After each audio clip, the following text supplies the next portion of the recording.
Shrimad home remedies में आपका स्वागत है और हम आपको बताएंगे कि परिवार में रहते हुए आप आत्मज्ञान कैसे पा सकते हैं।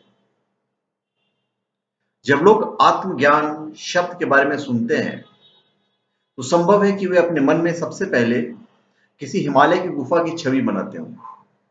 मैं किसी ऐसी चीज के बारे में बात नहीं करना चाहता जो अभी आपके अनुभव में नहीं है, क्योंकि हम जिस क्षण इसके बारे में बात करेंगे आप यथार्थ से अपना संपर्क खो देंगे।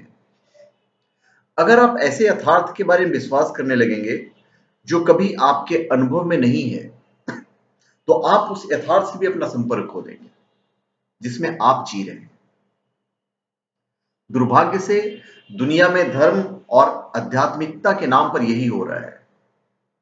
ईश्वर लोगों के जीवन में सक्षमता बढ़ाने की वजह नहीं बन रहे हैं, बल्कि उनकी अक्षमता बढ़ाने के कारण बन रहे हैं।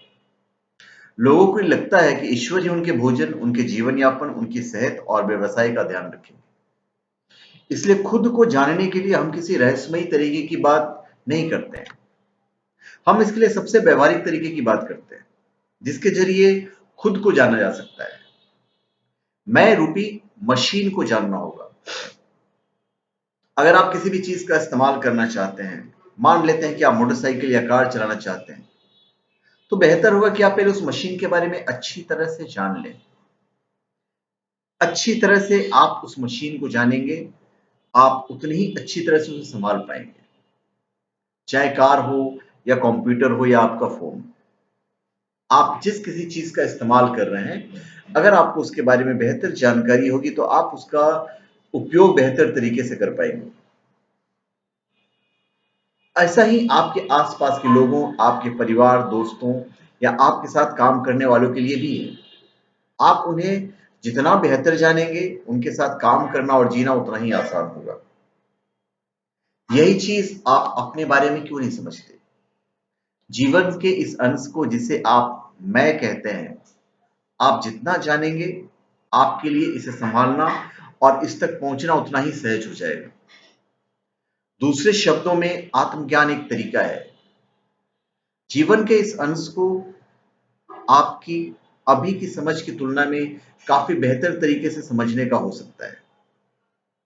हो सकता है कि आप अपनी विचार प्रक्रिया को जानते हो, अपने व्यक्तित्व और भावनाओं को जानते हो सकता है कि आपने पहले से अपना मनोविश्लेषण कर रखा हो, परंतु आप जीवन की इस प्रकृति के बारे में अब भी कुछ नहीं जानते कि वो कहां से आया, कहां इसे जाना है, इसकी प्रकृति क्या है। अगर आप उस मशीन के बारे में कुछ नहीं जानते जिसे आप इस्तेमाल में ला रहे हैं, तो आप इसका इस्तेमाल बस संयोगवश ही कर रहे हैं। इस बात पर आप गौर कीजिए कि आप इस जीवन के इस अंश के बारे में क्या जानते हैं। जब आप संयोगवश जीते हैं और एक संयोग की तरह यहां मौजूद रहते हैं, तो आप एक ऐसी विपदा है जो कभी भी घट सकती है।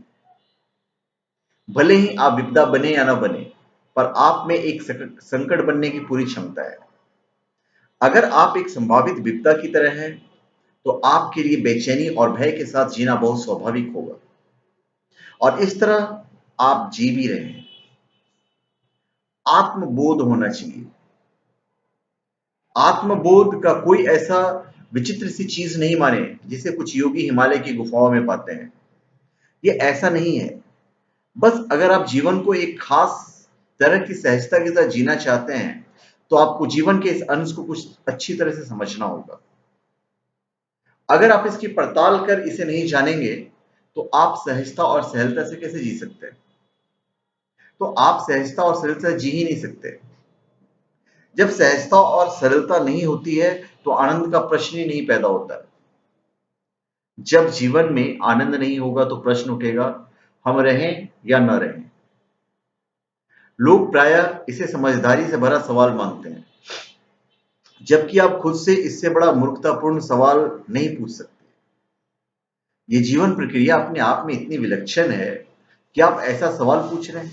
ऐसे बेवकूफी से भरे सवाल मस्तिष्क में इसलिए आते हैं क्योंकि लोगों ने अब तक यह नहीं जाना कि एक इंसान होने के नाते क्या मायने रहते हैं।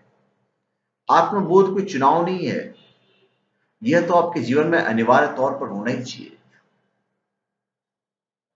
तो धन्यवाद। आप हमारे चैनल पे सब्सक्राइब करें और अपने कमेंट दीजिए। धन्यवाद।